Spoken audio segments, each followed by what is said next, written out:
Привет, друзья! Сегодня мы обсудим важное событие в Европе и Германии. В Польше появляются новые сведения по делу о взрывах на северных потоках. Следователи проверяют причастного одного гражданина, и Варшава координирует действия с Берлином. Но это лишь одна часть большого политического движения. В Германии начинается новая эпоха социальной политики. Канцлер Фридрих Мерц объявил о конце Бюргергельд, а во Франции кабинет Эммануэля Макрона переживает новый кризис. Пенсионеры ждут перемен, вводится активная пенсия, которая позволит зарабатывать больше налогов, а на повестке спор вокруг возвращения военной службы и горячая дискуссия в отказе от двигателей внутреннего сгорания. Все это признаки глубоких перемен в Европе. Что за ними стоит и как это может повлиять на Германию и соседние страны, расскажу прямо сейчас. Поддержите канал подпиской, впереди самые интересные новости последнего часа.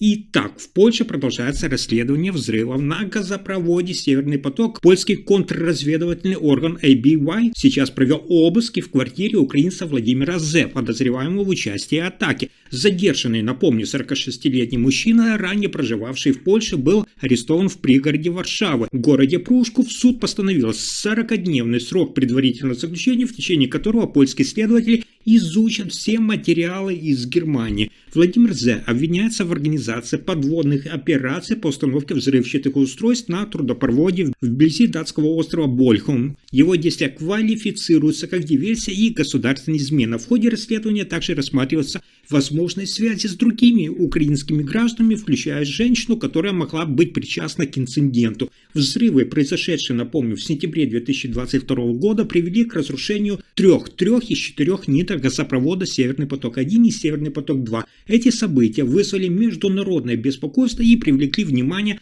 к вопросам безопасности энергетической инфраструктуры в Европе. Польские власти заявили, что дальнейшие шаги будут зависеть именно от результатов расследования и возможной экстрадиции подозреваемого в Германию. Однако, по словам премьер-министра Польши Дональда Туска, интерес его страны не заключается в предъявлении обвинений или экстрадиции задержанного. Это развитие событий поднимает те важные вопросы о международном сотрудничестве в области безопасности и о том, как различные страны реагируют на угрозы, связанные с энергетической инфраструктурой. И это только начало. В Германии стартует новая эпоха в социальной политике. Бюргергельд уходит в прошлое, уступая место реформированной основной социальной помощи. Что это значит для получателей пособий и какие изменения они должны ожидать? В Берлине состоялось заседание коалиционного комитета, на котором представители Христианско-демократического союза ХДС, Христианско-социального союза ХСС и Социал-демократической партии Германии СДПГ пришли к соглашению по ключевым аспектам реформы. Основной акцент сделали на усилении ответственности получателей пособий и ужесточении санкций за нарушение обязательств. К примеру, отказ от посещения назначенных встреч в агентствах по трудоустройству теперь может привести,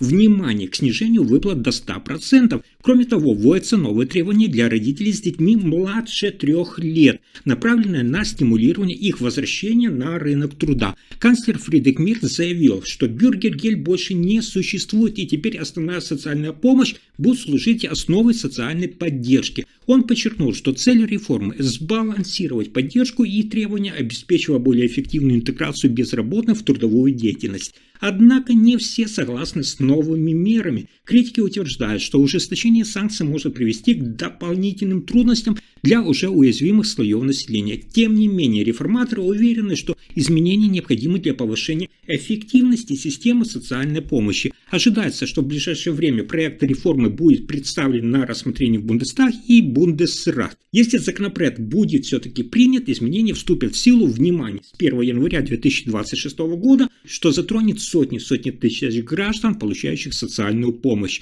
Как эти изменения повлияют на вашу жизнь, следите за развитием событий и готовьтесь к условиям социальной поддержки.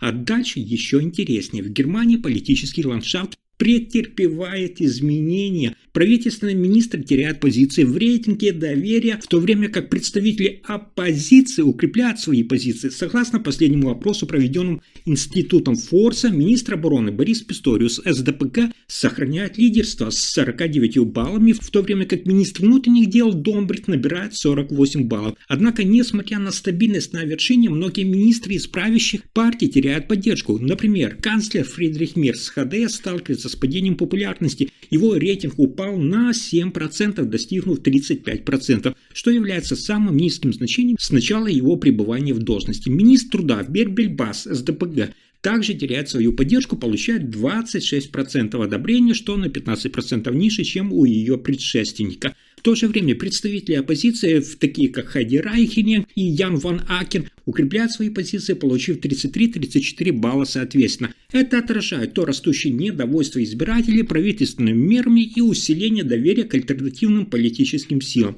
Эти изменения в политическом рейтинге подчеркивают необходимость правительству пересмотреть свои стратегии и обратить внимание на требования и ожидания граждан. В условиях растущих оппозиции, активности и снижения доверия к правящим партиям политический ландшафт Германии продолжает меняться, что может повлиять на будущие выборы и политические решения.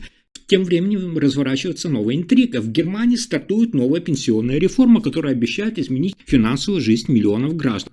С 2026 года, внимание, вступает в силу программа «Активная пенсия», позволяющая пенсионерам зарабатывать до 2000 евро в месяц без уплаты налогов. Это значительное послабление по сравнению с предыдущими ограничениями, когда пенсионеры теряли часть своей пенсии при дополнительном доходе. Однако эта мера вызывает и споры. Критики утверждают, что она нарушает принципы налогового того равенства, предоставляя пенсионерам преимущества перед работающими гражданами. Они считают, что такие льготы могут быть несправедливыми по отношению к тем, кто продолжает работать и платить налоги. Сторонники реформы, напротив, считают, что она стимулирует пожилых людей оставаться активными на рынке труда, что важно в условиях стареющего населения. Они утверждают, что дополнительный доход поможет пенсионерам улучшить качество жизни и снизить зависимость от государственной поддержки.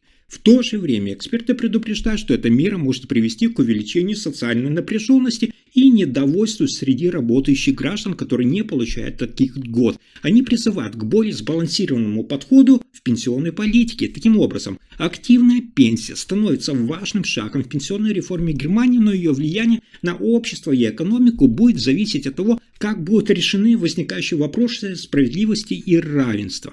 Но на этом сюрпризы не заканчиваются.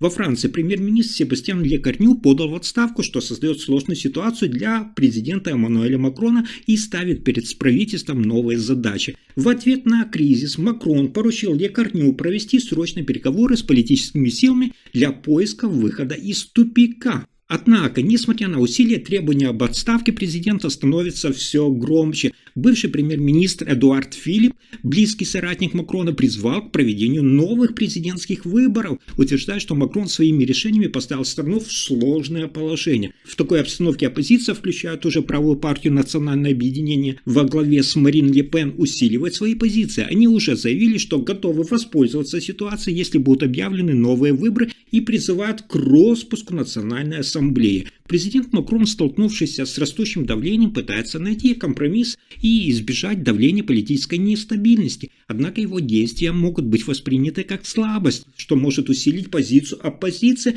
и привести к непредсказуемым последствиям для французской политики. Будущее правительства Макрона остается неопределенным, и политическая ситуация в стране требует внимания. Как развернется кризис, покажет время.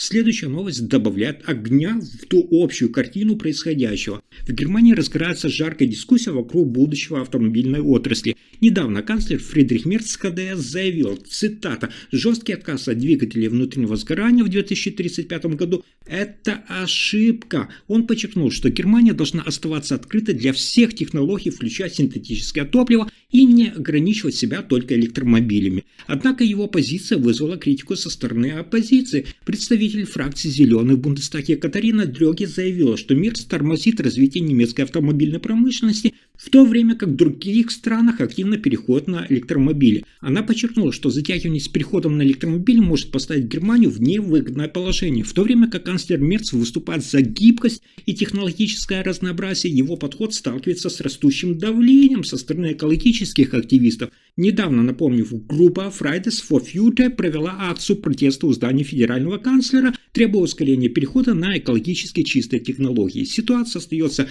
напряженной. Германия стоит перед выбором между сохранением рабочих мест и традиционных технологий или переходом на более экологические и современные решения. И это не единственное событие, которое сегодня важны для политической повестки. В Германии разгорается политический конфликт вокруг будущего военной службы. Председатель комитета по обороне Бундестага Томас Рёвикам призвал министра обороны Бориса Писториуса СДПГ принять решение о возможном возвращении обязательной службы до середины 2027 года. Он подчеркнул, что текущая безопасность страны требует немедленных решений. Однако Писториус настаивает на сохранении добровольного принципа до конца текущего созыва. Он считает, что ситуация не оправдывает спешки в принятии решений. Рёвикам, в свою очередь, указывает на недавние инциденты, такие как нарушение воздушного пространства НАТО и дроновые атаки, как доказательство необходимости усиления обороноспособности. Этот спор обостряет отношения между коалиционными партнерами и ставит под сомнение единство всего правительства. Если стороны не смогут прийти к соглашению, это может привести к значительным политическим последствиям. Будущее военной службы в Германии остается неопределенным, и решение, которое примет правительство, может существенно повлиять на оборонную политику страны. Если информация оказалась полезной, ставьте лайк, подписывайтесь на канал и делитесь видео. Спасибо за просмотр.